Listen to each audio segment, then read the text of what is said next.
Kas ir Reinis Jaunais? Tā, Reinis Jaunais ir mūsdienu latviešu dziesminieks, dziedātājs un ģitārists, kurš specializējies akustiskajā un instrumentālajā mūzikā. Pagaidām pareizi viņš saka, vai ne? Pagaidām pareizi. Bieži apvieno dažādus žanrus, tos ar folku, blūzu, džēzu, pasaules mūziku.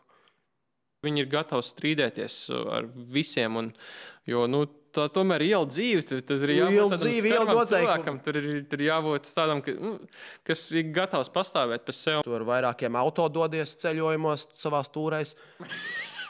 Kurš tā ir arī bilde no taviem sociālajiem tīkliem? Tas bija šogad. Aktīvi koncertējis ne tikai Latvijā, bet arī starptautiskā mērogā, uzstājoties Eiropā, Āzijā un citur. Joprojām pareizi? Ir pareizi, jā.